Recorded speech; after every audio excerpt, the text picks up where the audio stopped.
Hello बच्चों। तो आज प्रीवियस क्लास के टॉपिक को ही कंटिन्यू करेंगे। प्रीवियस क्लास में हमने कुछ बातों पे या फिर कुछ टॉपिक पे बात करनी स्टार्ट की थी और वो टॉपिक बेसिकली थे क्या, मैं आपको याद दिला देता हूं। मैंने आपको इलेक्ट्रोस्टैटिक्स में इलेक्ट्रिक चार्ज और इलेक्ट्रिक फोर्स के बारे में बतानी स्टार्ट की। चार्ज को एग्जैक्टली समझने के लिए मैंने आपसे क्या कहा, चार्ज को एग्जैक्टली समझने के लिए चार्ज के को लेके एक इमेज क्रिएट करनी पड़ेगी। अपने मन में उसके लिए एक इमेज क्रिएट करनी पड़ेगी। वो इमेज बेसिकली एक डेफिनेशन नहीं होगी, वो एक एनालिसिस है। मतलब चार्ज को समझना केवल डेफिनेशन से इस बात को नहीं समझेंगे।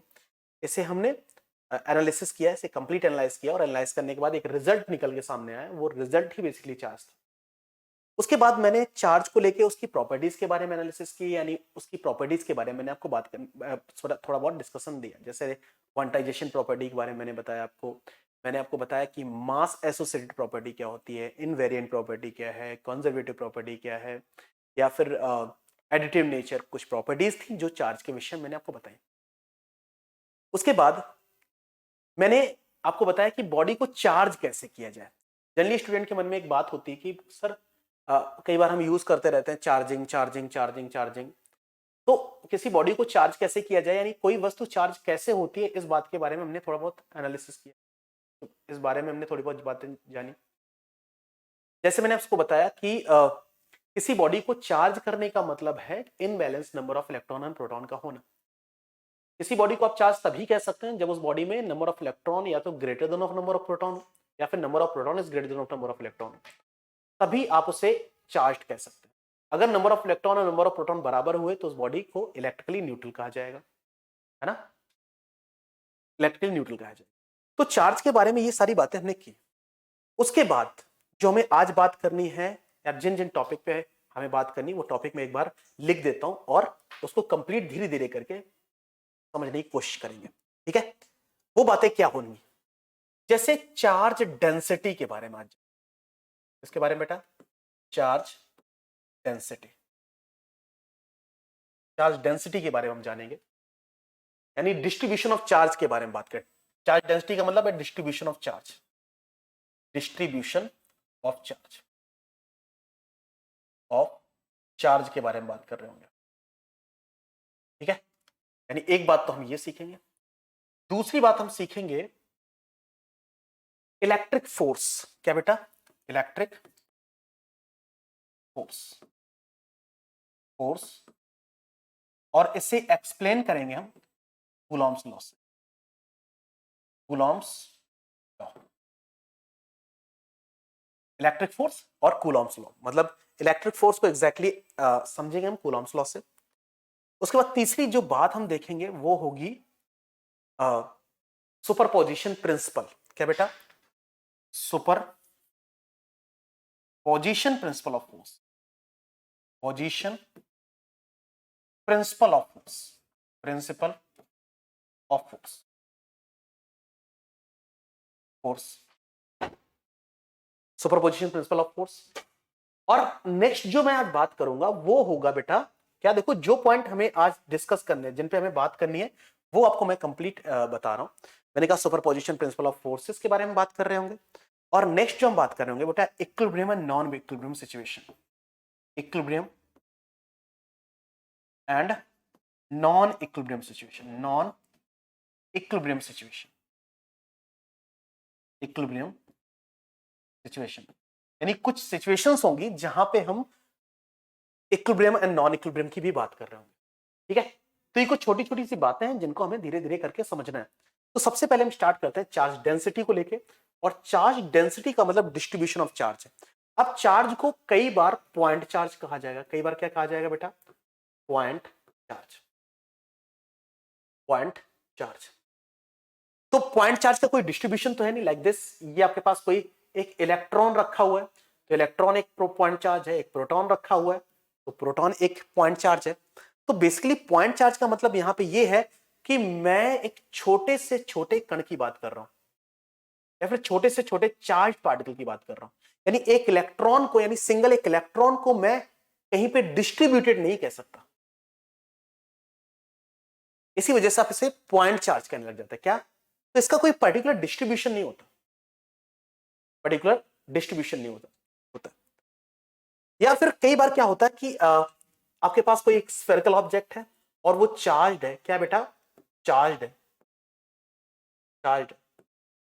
तो इसको भी कई बार ना पॉइंट चार्ज कंसीडर कर लिया जाता है इसके सेंटर के रिस्पेक्ट में। ठीक है, उसके लिए कुछ कंडीशंस हैं। कंडीशन क्या है कि जब इसे ऑब्जर्व किया जाए एक डिस्टेंस से, मान लेते इसकी डिस्टेंस आर, यानी यहां से ऑब्जर्व किया जाए और इसकी जो रेडियस है वो आर है और आर जो है वो मच ग्रेटर ऑफ आर है, तब उस सिचुएशन में आप इसे पॉइंट चार्ज कंसीडर करेंगे। वैसे ये एक स्फेरिकल चार्ज है, साफ साफ दिख रहा है, लेकिन इस टाइप की सिचुएशन में कई बार हम इसे पॉइंट चार्ज कहने लग जाएंगे।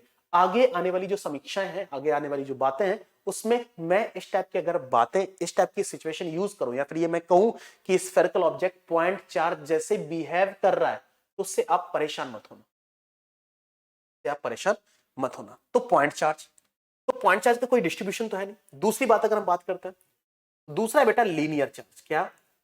Linear charge.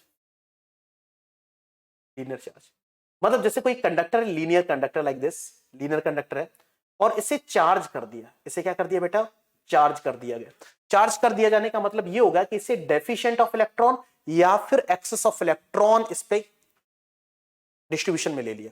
मतलब यहां से अगर मान लेते एक कंडक्टर, एक लीनियर कंडक्टर है, उससे इलेक्ट्रॉन फेच कर लिए, तो आपको पता है ये इलेक्ट्रॉन डेफिशिएंट हो जाएगा और इस टाइप का जो चार्ज डिस्ट्रीब्यूशन होगा वो लीनियर चार्ज कहलाएगा। और अगर लीनियर चार्ज डेंसिटी की बात करते हो तो लैम्डा से डिनोट करते हैं और ये आपके पास होती है Q अपॉन L, यानी Coulomb per metre, Coulomb per metre. आप उसे लीनियर चार्ज कहने लग जाते हैं और इसे आप लीनियर चार्ज डेंसिटी, यानी यहां पे लैम्डा क्या है, that is a linear charge distribution, ऐसे यूनिफॉर्म डिस्ट्रीब्यूशन ऑफ चार्ज। ठीक है, तो डेंसिटी को हम यहां पे लीनियरली भी डिफाइन कर सकते हैं। अगर चार्ज लाइन में अरेंज है तो यहां पे लीनियर चार्ज डेंसिटी। इसके अलावा अगर मान लेते कहीं पे भी एक स्फीयर है और स्फीयर की सतह पे, सरफेस पे चार्ज अगर अरेंज्ड है, कुछ इस प्रकार से चार्ज अरेंज्ड है और इसका जो सरफेस एरिया है, सरफेस एरिया जो है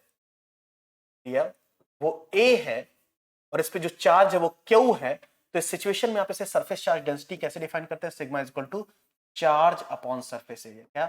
चार्ज अपॉन सरफेस एरिया, या फिर Q upon A, coulomb per metre square. Surface charge density sigma से डिनोट करते हैं।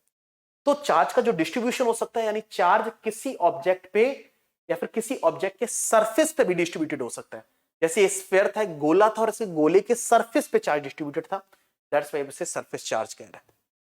ठीक है, सरफेस चार्ज के और भी एग्जांपल है, लाइक आपके पास ये एक प्लेट है, एक प्लेट है और इस प्लेट पे चार्ज कुछ इस टाइप से डिस्ट्रीब्यूटेड है, इस टाइप से डिस्ट्रीब्यूशन, तो इसको भी आप सरफेस चार्ज ही कहेंगे और इसकी डेंसिटी को चार्ज अपॉन सरफेस एरिया के टर्म्स में डिफाइन किया करोगे। तो चार्ज का डिस्ट्रीब्यूशन, यानी कई बार आप उसे पॉइंट चार्ज कहते हैं, कई बार उसे आप लीनियर चार्ज कहते हैं, कई बार उसे आप सरफेस चार्ज कहते हैं। वो डिपेंड करता है जो चार्ज का डिस्ट्रीब्यूशन है वो कहां पे है और कैसे है। ठीक है, उसके बाद आपको मैं बता देता हूं वॉल्यूमेट्रिक चार्ज डिस्ट्रीब्यूशन। क्या बेटा? Volumetric charge distribution, charge distribution. बेटा थोड़ा टॉपिक हो सकता है कि आपको लेंदी सा लगे या फिर बहुत स्लो लगे, लेकिन मैं आपको बताना चाहता हूं बेटा, बारीकी सी चीजों को समझने की कोशिश करेंगे और एक एक पॉइंट को एग्जैक्टली एनालाइज करेंगे और इमेजिन करेंगे कि वो क्या कन्फ्यूगर कर रहे हैं, क्या इसका ओरिएंटेशन।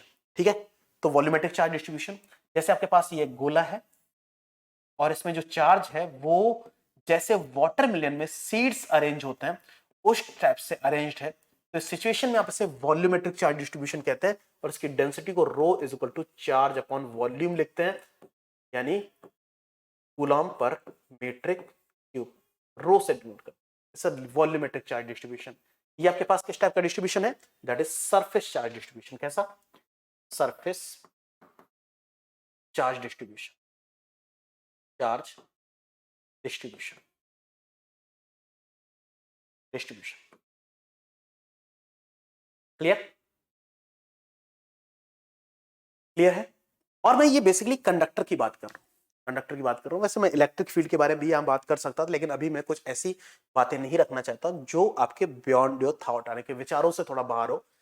ठीक है, नेक्स्ट हम बात जो करेंगे वो होगा कि अगर आपके पास कंडक्टर, अभी तक जो मैंने कंडक्टर लिए वो यूनिफॉर्म कंडक्टर थे। अगर मान लेते हैं आपके पास कोई कंडक्टर कुछ इस प्रकार का है, इस प्रकार कंडक्टर, तो अब अगर देखें ध्यान से तो यहां पे जो सरफेस एरिया है वो ज्यादा है, और यहां पे जो सरफेस एरिया यानी शार्प रीजन, यहां पे सरफेस एरिया चार्ज का डिस्ट्रीब्यूशन ले लेते हैं, यहां पे भी चार्ज का डिस्ट्रीब्यूशन है यहां पे, और यहां पे भी चार्ज का डिस्ट्रीब्यूशन है।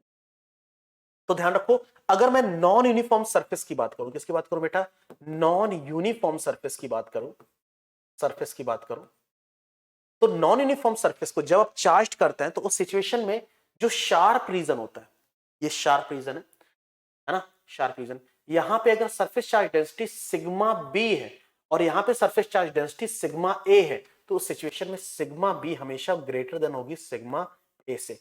ये सिचुएशन हमेशा आपको फॉलो करनी पड़ेगी। ठीक है, इस प्रकार से आपको ध्यान में रखना होगा, क्योंकि यहां पे charge per unit surface area जो है वो ज्यादा है, यहां पे charge per unit surface area कम है, दैट्स व्हाई डेंसिटी डिफरेंस बन जाता है। अगर मैं किसकी बात करूं बेटा, नॉन यूनिफॉर्म सरफेसेस की बात करूं, किसकी, नॉन यूनिफॉर्म सरफेसेस। तो आपको पता है कि चार्ज के एनालिसिस में डिस्ट्रीब्यूशन को भी बड़ा ध्यान में रखना है आपको। ठीक, ये आपको ध्यान में रखना पड़ेगा, डिस्ट्रीब्यूशन ऑफ चार्ज। अब आपको और बातें क्या याद रखनी है कि the force between charges, the force between between charges, यानी अब हमें चार्जेस के बीच फोर्स की बात करनी है। और फोर्स को कैसे एक्सप्लेन करूंगा मैं, आपको पता है द कूलॉम्स लॉ, यानी कूलॉम्स स्टेटमेंट क्या था, कूलॉम्स लॉ के according the force of attraction, the force of attraction, attraction और repulsion between charges, repulsion between charges, between charges, the force of attraction or repulsion between charges is directly proportional to proportional to proportional to product of charges and inversely proportional to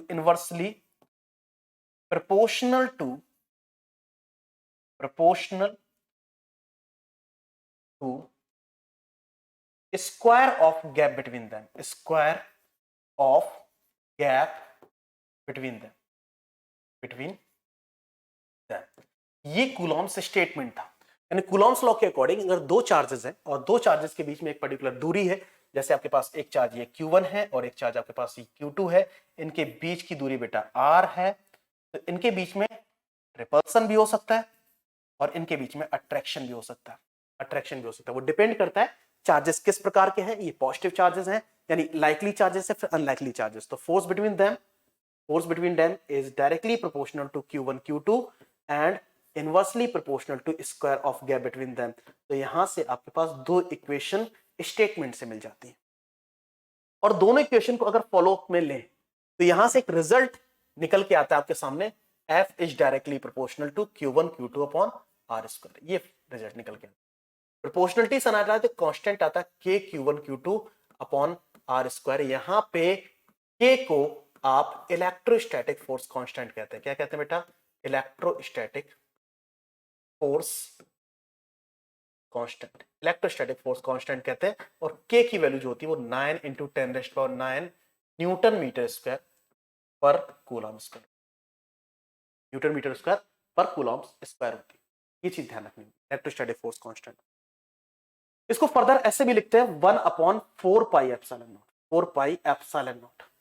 यहां से अभी कुछ terms हमें और सीखने को मिलेंगे, यानी जो फोर्स का बेसिकली फॉर्मूला आपको मिलता है वो 1/4 pi epsilon naught Q1 Q2 upon R square. ध्यान रखना ये फॉर्मूला एप्लीकेबल है फॉर द वैक्यूम और एयर, वैक्यूम या फिर एयर, यानी ये फॉर्मूला केवल और केवल उस सिचुएशन में एप्लीकेबल है जब ये चार्जेस वैक्यूम में रखे हुए हैं, यानी इनके बीच में कोई मीडियम नहीं है, या फिर ये एयर में रखे हुए हैं, तब के लिए सिचुएशन ये बन जाती है। ठीक है, तो F इन वैक्यूम और एयर आपके पास रिजल्ट निकल के ये आता है। यहां पे एप्सिलॉन नॉट को परमिटिविटी कांस्टेंट कहते हैं, परमिटिविटी कांस्टेंट कहते हैं। और इसकी वैल्यू होती है 8.86 इंटू 10⁻⁻12 कूलम स्क्वायर पर न्यूटन मीटर। ये आपके पास एप्सिलॉन नॉट की वैल्यू होती है, वो भी तब जब हम बात कर रहे होते हैं फ्री स्पेस की। किसकी बात कर रहे होते हैं बेटा? फ्री स्पेस की। और इस लॉ के कुछ इस लॉ की कुछ कंडीशंस हैं, उन्हीं कंडीशन पे ये ओबे होता है। सबसे पहले पहला condition, the charge should B point type, the charge should B point type, यानी ये तभी एप्लीकेबल है जब चार्जेस कैसे होंगे? पॉइंट टाइप होंगे। और दूसरी बात जो मीडियम है, अगर बाई चांस बीच में मीडियम है तो वो 100% इंसुलेटिंग होना चाहिए, यानी जो माध्यम है वो इंसुलेटिंग मीडियम होना चाहिए। और तीसरी इंपॉर्टेंट बात कि the charge should be at rest, यानी the charge should be at rest,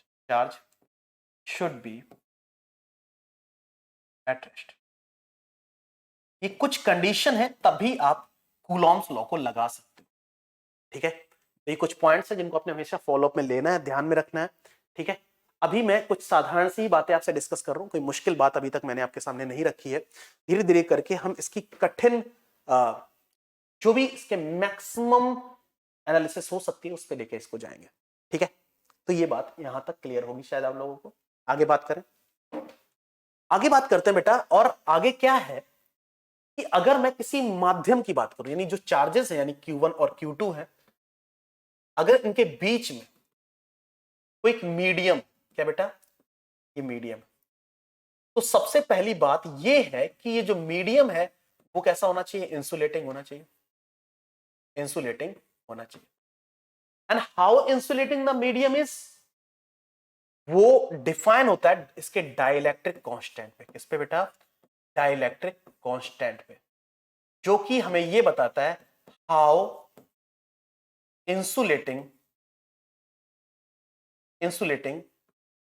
the medium is, how insulating the medium is, यानी यहां पे डाइलेक्ट्रिक कांस्टेंट ये बात तय करेगा, जिसको हम K से डिनोट करते हैं, या फिर आप इसे रिलेटिव परमिटिविटी भी कहते हैं। क्या कहते हैं? रिलेटिव परमिटिविटी भी कहते हैं, एप्सिलॉन R से। तो या तो आप उसे K से डिनोट कर लेते हैं, या तो आप उसे एप्सिलॉन R से डिनोट कर लेते हैं। ठीक है, तो आपको पता है एप्सिलॉन R बेसिकली होता क्या है, ये भी आपको बता देता हूं। Epsilon R is equal to होता है बेटा एप्सिलॉन मीडियम अपॉन एप्सिलॉन, फिर एप्सिलॉन वैक्यूम। तो एप्सिलॉन मीडियम की वैल्यू आपके पास कितनी आ जाएगी? That is epsilon R epsilon naught, या फिर K times of epsilon naught. तो आपको पता है रिलेटिव परमिटिविटी कांस्टेंट यानी सापेक्ष विद्युतशीलता भी कह सकते हैं, या फिर आप इसको डाइलेक्ट्रिक कांस्टेंट भी कह सकते हैं। वैसे मैं डाइलेक्ट्रिक के बारे में आपको बताऊंगा जरूर, लेकिन अभी आप केवल इतना सा समझ लीजिए, जो मीडियम है वो इंसुलेटिंग है, और इंसुलेटिंग मीडियम वो कितना है ये बात तय करेगी फोर्स को, यानी डाइलेक्ट्रिक कांस्टेंट को उसके अकॉर्डिंग फोर्स तय हो जाएगा। तो फोर्स फॉर द मीडियम की अगर हम बात करते हैं तो ये आपके पास आएगा 1/4 pi epsilon medium Q1 Q2 upon R square. Formula आ जाएगा। एप्सिलॉन मीडियम को आप लिख सकते हैं 1/4 pi K epsilon naught Q1 Q2 upon R square. ठीक है, ये class basically JEE Main NEET student के लिए होने वाली है। एडवांस के लिए मैं कुछ स्पेशल क्लास या फिर स्पेशल लेक्चर आपको दिया करूंगा इसी टॉपिक से रिलेटेड, यानी हर टॉपिक में मेरे पास कुछ स्पेशल लेक्चर्स हुआ करेंगे, जो इस लेक्चर को बनाया करेंगे एडवांस लेवल पे। ठीक है, तो जो स्टूडेंट प्रिपेयर कर रहे हैं जेई मेन या फिर नीट प्रिपेयर कर रहे हैं, तो उनको ये बारीकियां समझनी बहुत जरूरी है। इन्हीं बारीकियों से रिलेशन आगे बिल्ड होंगे। अभी तो हमने वो जानकारी देनी स्टार्ट की है जो जनरली बुक्स में लिखी होती है, इसमें कुछ ऐसी भी चीजें हम इन्वॉल्व करेंगे जो बुक के बियॉन्ड है, या फिर हम अपने चेक लिस्ट से उस बात को तैयार करते हैं। जैसे प्रीवियस ईयर क्वेश्चंस है, उन प्रीवियस ईयर क्वेश्चन से भी कुछ चीजें निकल के बाहर आती हैं। कई बार वो क्वेश्चन डायरेक्ट आपकी बुक से या बुक के थ्योरी से या फिर बुक के कॉन्सेप्ट से मैच नहीं करता, वो इनडायरेक्टली मैच करता है। तो उन्हीं चेक लिस्ट से हम ये तैयार करेंगे कि यार जो प्रीवियस ईयर क्वेश्चंस आए कहीं वो कॉन्सेप्ट से बियॉन्ड तो नहीं है, उन कॉन्सेप्ट को मैं यहां पे रखूंगा, ठीक है। और प्रीवियस लगभग 20 ईयर ओल्ड या फिर 15 ईयर ओल्ड पेपर्स पैटर्न पे मैं चेकलिस्ट भी तैयार करूंगा, जिससे आप अपने सब्जेक्ट में कॉन्फिडेंट हो पाए। सो एफ मीडियम के लिए आपके पास ये, अगर मैं तुलना करूं तो F medium upon F vacuum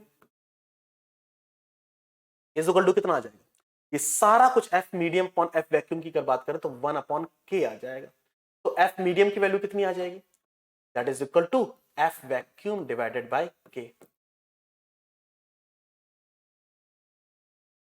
air के लिए के की वैल्यू 1 होती है, और अगर मैं वाटर की बात करूं तो वो वाटर के लिए के की वैल्यू 81 है। इसका मतलब अगर मैं एयर में फोर्स कैलकुलेट करूं, दो चार्जेस के बीच में, उनके बीच की दूरी r है, और अगर मैं वही चीज वाटर में जाके कैलकुलेट करता हूं तो वो 1/81 टाइम्स हो जाता है वाटर। क्लियर? तो ये है फोर्स। अगर मीडियम नहीं होगा तो सिंपल फॉर्मूला लगाना है, मीडियम है तो आप कुछ इस टाइप से फॉर्मूला लगा के रिजल्ट को कैलकुलेट कर सकते हैं। अब मैं इसके थोड़े से वेक्टर एनालिसिस पे जाता हूं। वेक्टर एनालिसिस का मतलब ये हुआ कि जैसे आपके पास चार्जेस थे K1, Q1 और Q2, इनके बीच की दूरी कितनी थी, r। आपको पता है कि मैं अगर फोर्स की बात करता हूं तो फोर्स की डायरेक्शन या तो ये है या तो ये है या तो ये है या तो ये, मतलब फोर्स की डायरेक्शन ही बेसिकली इसी लाइन ऑफ कांटेक्ट पे, द डायरेक्शन ऑफ फोर्स जो है वो यहां पे लाइन ऑफ कांटेक्ट पे, यानी फोर्स की डायरेक्शन या तो ये इधर की तरफ, इधर की तरफ, इधर की तरफ, या फिर इधर की तरफ। अगर मैं इसको आर वेक्टर लिख लूं, क्या लिख दूं, आर वेक्टर, तो इसका आर यूनिट वेक्टर क्या होगा, R vector upon mod of R, mod of R. R unit vector किस डायरेक्शन को रिप्रेजेंट कर रहा है, इस डायरेक्शन को रिप्रेजेंट कर रहा है। जैसे मैंने आई कैप की बात करूं तो आई कैप एक्स डायरेक्शन को रिप्रेजेंट करता है, वाई जे कैप वाई डायरेक्शन को रिप्रेजेंट करता है, के कैप जेड डायरेक्शन को रिप्रेजेंट करता है। वैसे ही मैंने यहां पे एक आर कैप ड्रॉ कर दिया, और आर कैप किस डायरेक्शन को रिप्रेजेंट कर रहा है, इस डायरेक्शन को, इस डायरेक्शन को। तो यहां पे अगर मैं फोर्स की बात करूं तो फोर्स आपके पास क्या होता है, फोर्स होता है बेटा के Q1 Q2 upon are square, और अगर मैं आर यूनिट वेक्टर का यहां पे मल्टीप्लाई कर दूं तो मुझे बताओ ये क्या फोर्स वेक्टर क्रम में रिप्रेजेंटेड हो जाएगा। जैसे मैं अगर आपसे बोलता हूं कि मैं लिख दूं 5i कैप न्यूटन, तो बेटा 5 इज अ मैग्नीट्यूड, और आई कैप क्या डायरेक्शन को नियत करता है, आई कैप का मैग्नीट्यूड कितना है, 1 है, और 1 का अगर 5 से मल्टीप्लाई करेंगे तो 5 पे कोई फर्क नहीं पड़ा।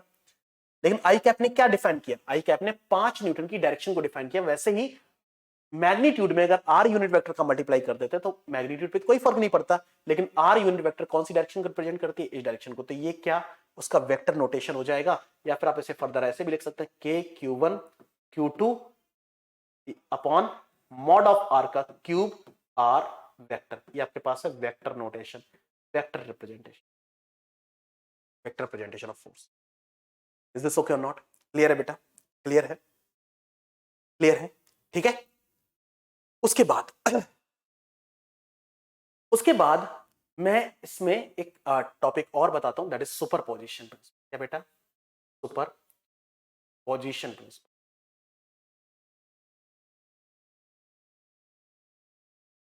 सुपरपोजिशन, अब सुपरपोजिशन प्रिंसिपल क्या कहता है कि अगर आपके पास एक चार्ज ये है, एक चार्ज ये है, एक चार्ज ये है ना, ऐसे ही बहुत सारे चार्जेस, बहुत सारे चार्जेस जैसे रखे हुए हैं, और मैं किसी एक चार्ज पे फोर्स कैलकुलेट करने के लिए आपसे कहता हूं, तो अगर एक चार्ज पे फोर्स कैलकुलेट करने के लिए कहता हूं, मान लेते हैं इस पे, तो ये वाला चार्ज इस पे इधर की तरफ फोर्स एक्सर्ट कर रहा है, ये वाला चार्ज इस पे इधर की तरफ फोर्स एक्सर्ट कर रहा है, और ये वाला चार्ज इस पे इधर की तरफ फोर्स एक्सर्ट कर रहा है। अगर नेचर में ये और ये चार्ज एक जैसे हुए, ये एक जैसे हुए, ये एक जैसे हुए, तो इसका मतलब यहां पे रिपल्सन होगा। तो ये चार्ज इसे इधर की तरफ धक्का देगा, ये वाला चार्ज इसे इधर की तरफ धक्का देगा, और ये वाला चार्ज इसे इधर की तरफ धक्का देगा। अगर इसमें एक चार्ज और भी है, चल मान लेते हैं Q4, तो Q4 से किधर की तरफ धक्का देगा, इधर की तरफ धक्का देगा, इस टाइप से। तो सुपरपोजिशन प्रिंसिपल क्या कहता है इसने जो फोर्स एक्सर्ट किया दैट इज F31, इसने जो फोर्स एक्सर्ट किया F41, इसने जो है Fn1, और इसने जो फोर्स एक्सर्ट किया F21। तो सुपरपोजिशन प्रिंसिपल कहता है क्या? The net force acting on the particle, the net force acting on the particle, acting on the Q1 charge is always be equal to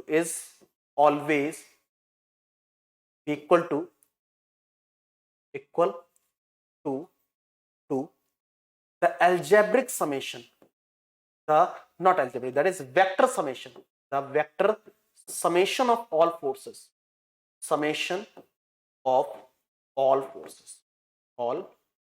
forces यानी F net is written as F31 plus F41 plus F21 and so on। इस type से आप इसका superposition principle समझ सकते हैं।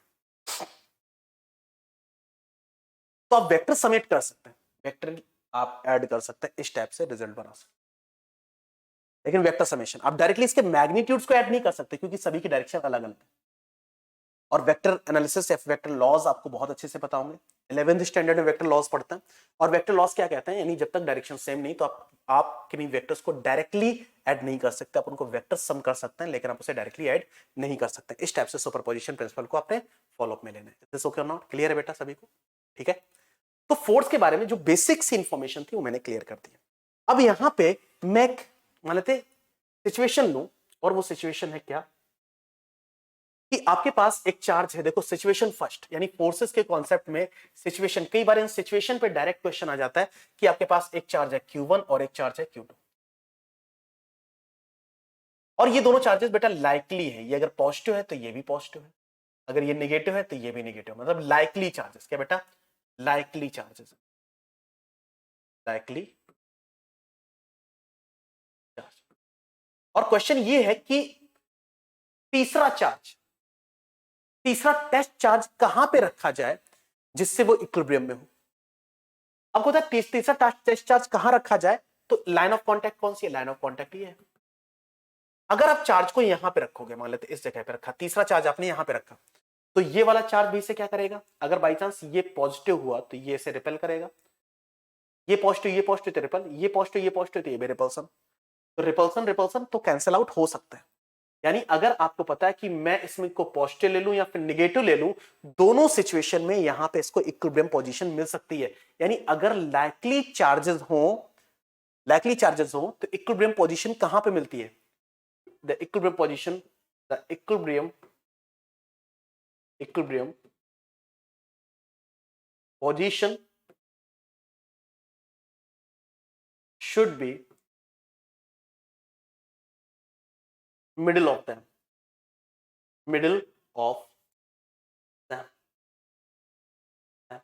यानी equilibrium position हमेशा उसके बीच में ही कहीं ना कहीं मिलेगी। वो दूरी कुछ भी हो सकती है। मान लेते हैं ये जो चार्ज आपने Q3 प्लेस किया, इससे ये मान लेते हैं इनके बीच की दूरी शुरुआत में कितनी थी? R थी। ये दूरी x है, तो ये दूरी कितनी होगी? R माइनस ऑफ x, और इसके द्वारा लगने वाला बल या फिर इसके द्वारा लगने वाले बल को आप इक्वल करके इक्विलिब्रियम पोजीशन को फाइंड आउट कर सकते हैं। ये सिचुएशन बन गए। दूसरी सिचुएशन पे क्या क्वेश्चन हो सकता है? दूसरा सिचुएशन कि अगर आपके पास अनलाइकली चार्जेस हैं। क्या बेटा? अनलाइकली चार्जेस, लाइक एक चार्ज आपके पास है Q1 और एक चार्ज आपके पास है Q2, दो चार्जेस। समझने वाली बात है बेटा, एक चार्ज आपके पास है Q1 और दूसरा चार्ज आपके पास है Q2, दोनों अनलाइकली है। सॉरी, अनलाइकली है तो ये पॉजिटिव ये नेगेटिव, ये एक दूसरे को अट्रैक्ट कर रहे होंगे, लेकिन ये दोनों रेस्ट पे है। बेटा हमेशा इक्विलिब्रियम पोजीशन तीसरे की तभी ढूंढते हैं जब ये दोनों रेस्ट पे हो। तो इन दोनों में पहले से ध्यान रखना, ये वाला रेस्ट पे और ये भी रेस्ट पे होना चाहिए, तभी आप तीसरे की इक्विलिब्रियम पोजीशन फाइंड आउट कर सकते हो। तो इस सिचुएशन में लाइन ऑफ कांटेक्ट कौन सी है? लाइन ऑफ कांटेक्ट ये है। अगर बाई चांस आपने किसी चार्ज थर्ड को यहां पे रखा, ये पॉजिटिव हुआ तो ये इसे अट्रैक्ट करेगा और ये उसे रिपेल करेगा, मतलब फोर्सेस की डायरेक्शन इधर की तरफ होगी, तो इक्विलिब्रियम में कभी हो ही नहीं पाएगा। अगर ये चार्ज नेगेटिव हुआ तो ये इसे रिपेल करेगा और ये उसे अट्रैक्ट करेगा, तब भी आपको पता है फोर्स या तो इधर की तरफ या तो उधर की तरफ होगा, तो ये कभी इक्विलिब्रियम पोजीशन गेन कर ही नहीं पाएगा। तो इसका मतलब ये हुआ कि पार्टिकल को अवे फ्रॉम मिडिल, यानी मिडिल से कहीं और रखना पड़ेगा, लाइन ऑफ कांटेक्ट पे ही लेकिन अवे फ्रॉम द मिडिल, यानी आपको पता है बीच में से कहीं और रखना पड़ेगा। तो इक्विलिब्रियम पोजीशन जो होगी, इक्विलिब्रियम पोजीशन की अगर हम बात करें, पोजीशन की अगर हम बात करें तो that is away from middle, away from middle, away from middle. जैसे यहां पे आप चार्ज को रखें, अगर वो निगेटिव हुआ तो ये उससे रिपेल करेगा, लेकिन ये उससे अट्रैक्ट करेगा, तो ये उसे अट्रैक्ट करेगा। तो यहां पे बैलेंस इक्विलिब्रियम या फिर इस साइड भी बैलेंस इक्विलिब्रियम क्रिएट किया जा सकता। तो अनलाइकली चार्जेस और लाइकली चार्ज की सिचुएशन में आपको equilibrium position of third charge कहां मिलेगी, इसको आपने थोड़ा सा जल्दी ध्यान से रख लेना, ध्यान में रख लेना, ठीक है। अगर इनके बीच की दूरी मान लेते हैं r थी, यहां से यहां तक की दूरी आपने x मानी, तो आपको पता है ये वाली जो दूरी है r प्लस ऑफ x हो जाएगी, जिससे आपको पता है इससे लगने वाले फोर्स को कैलकुलेट कर लो, इससे लगने वाले फोर्स को कैलकुलेट करो, और दोनों को बराबर करके ये कैलकुलेट कर सकते हो, ये फाइंड आउट कर सकते हो कि वो पोजीशन कहां पे होगी। इज दिस ओके और नॉट? डन है बेटा? क्लियर? तो ये सिचुएशन। और बताता हूं, और क्या बात आपको और ध्यान में रखनी होगी। जैसे कई बार क्या होता है, स्ट्रिंग में सिचुएशन कुछ ऐसे बनती है कि दो धागे हैं, दो स्ट्रिंग्स हैं, इसमें चार्ज सस्पेंडेड है और इसमें भी चार्ज सस्पेंडेड है, दोनों का मास सेम है और दोनों पे चार्ज भी है, Q1 और चलो Q2 ले, ठीक है, या फिर Q1 Q2 बराबर भी हो सकते हैं। तो इस स्थिति में होगा क्या बेटा कि यार ये अगर लाइकली है तो ये एक दूसरे को रिपेल करेंगे, तो ये फोर्स किधर की तरफ लगेगा, इधर की तरफ लगेगा, और ये इस पे किधर की तरफ फोर्स लगाएगा, इधर की तरफ लगाएगा, ठीक है।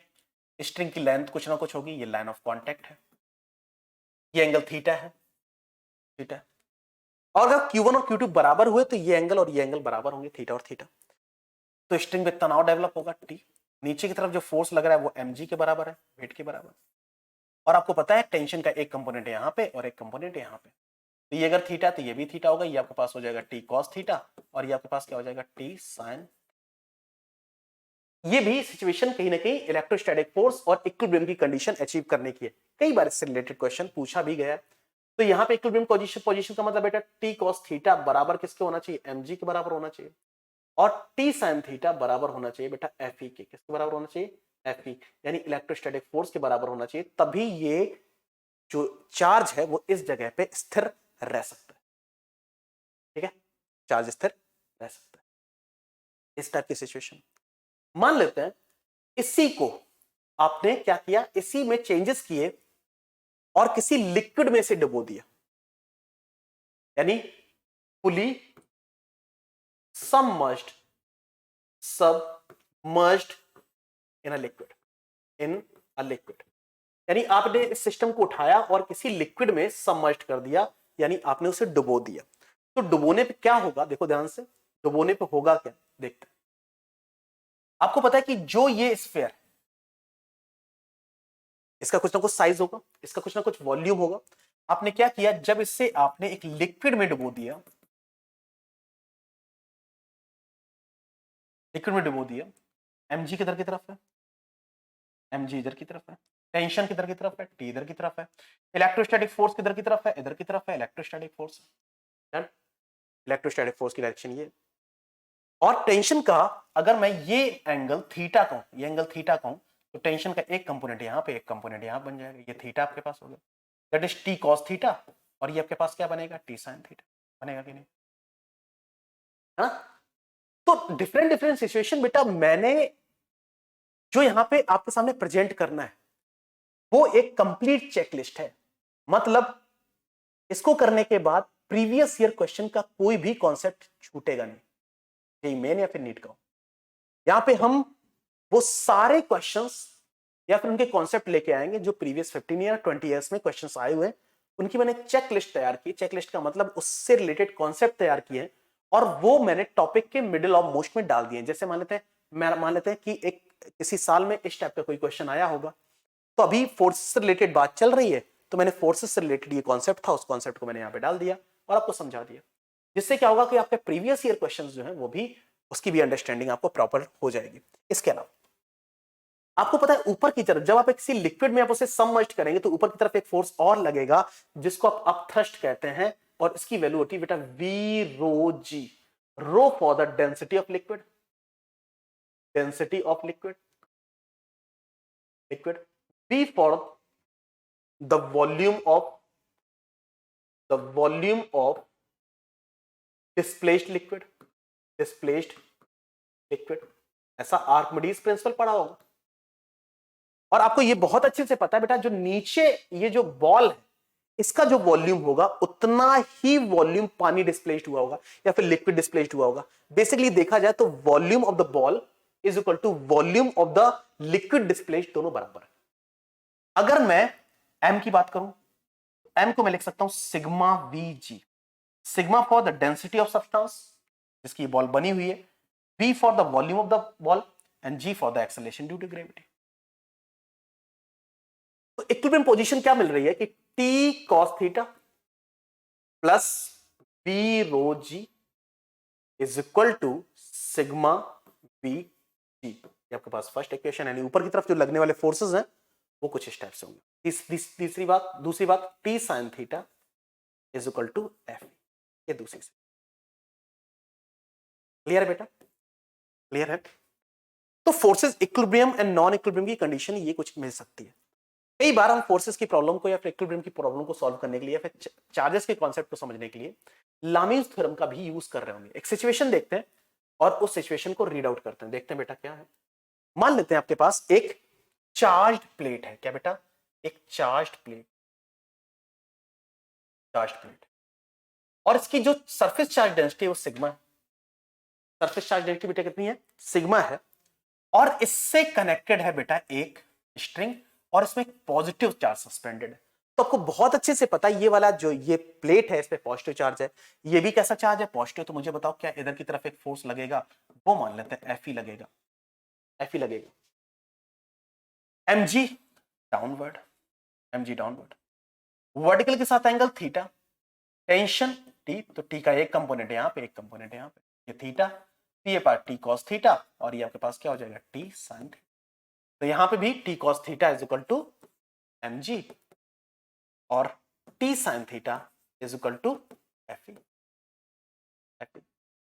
अब एफ ई की वैल्यू कितनी होगी जब सरफेस चार्ज डेंसिटी है? ये आगे चल के आपको पता चल जाएगा जब मैं इलेक्ट्रिक फील्ड का फिनोमेना आपसे डिस्कस कर रहा हूं। इलेक्ट्रिक फील्ड का, क्योंकि आपको पता है इस जो सरफेस चार्ज है इसकी वजह से यहां पे इलेक्ट्रिक फील्ड है, और उसी इलेक्ट्रिक फील्ड की वजह से बाहर की तरफ उस पर एक फोर्स लग रहा है। लेकिन अभी जो बेसिक टर्मिनोलॉजी है फोर्स रिलेटेड, हम केवल उसी की अंडरस्टैंडिंग मेंटेन रखें। ठीक है? तो चार्ज डेंसिटी की बात हो गई, फोर्सेस की बात होगी, कूलॉम्स लॉ, मीडियम की बात होगी, वेक्टर प्रेजेंटेशन की बात होगी, सुपरपोजिशन प्रिंसिपल की बात होगी, इक्विलिब्रियम एंड नॉन इक्विलिब्रियम की बात होगी। और इससे रिलेटेड मैं नेक्स्ट लेक्चर में मैक्सिमम जो एप्लीकेशन हो सकते हैं, मैक्सिमम एप्लीकेशन जो हो सकते हैं वो मैं डिस्कस करने वाला हूं। मैक्सिमम एप्लीकेशन यानी फोर्स और चार्ज से रिलेटेड जो भी एप्लीकेशन है, उन्हीं एप्लीकेशन पे बेस्ड क्वेश्चंस आते हैं, और वही आपकी चेकलिस्ट को भी स्ट्रॉन्ग करेंगे। ठीक है? तो मैं नेक्स्ट लेक्चर आपको मैक्सिमम एप्लीकेशन को लेके देने वाला हूं। तो आज के सेशन में हम इतनी ही बात करने वाले हैं। अगले जो सेशन है उन सेशन में मैं टॉपिक को थोड़ा सा हेल्दी बनाते हुए चलूंगा, जिससे आप जेईई मेन या फिर नीट के लिए कॉन्फिडेंट हो जाएं और अपने एग्जाम को बड़े अच्छे से दे पाएं। और जो स्टूडेंट बोर्ड की परीक्षाओं की तैयारी कर रहे हैं उनके लिए मैं एक चीज और ध्यान रखूंगा कि आपको डेरिवेशन भी एग्जैक्ट कराए जाए, जिससे केवल बोर्ड परीक्षाओं में जो तैयारी करते हैं एनसीईआरटी बुक को पढ़ रहे हैं, जिससे उनके एनसीईआरटी बुक भी कवर हो जाए। ठीक है? तो आज के सेशन में इतना, मिलते हैं नेक्स्ट सेशन में। अधिक एनर्जी डालेंगे, कोशिश करेंगे कि अंडरस्टैंडिंग मेंटेन रहे और चीजों को हम बारीकी से समझ पाए। तो आज के सेशन में इतना, मिलते हैं नेक्स्ट। तब तक के लिए आपको बहुत बहुत धन्यवाद। ठीक है? Thank you so much.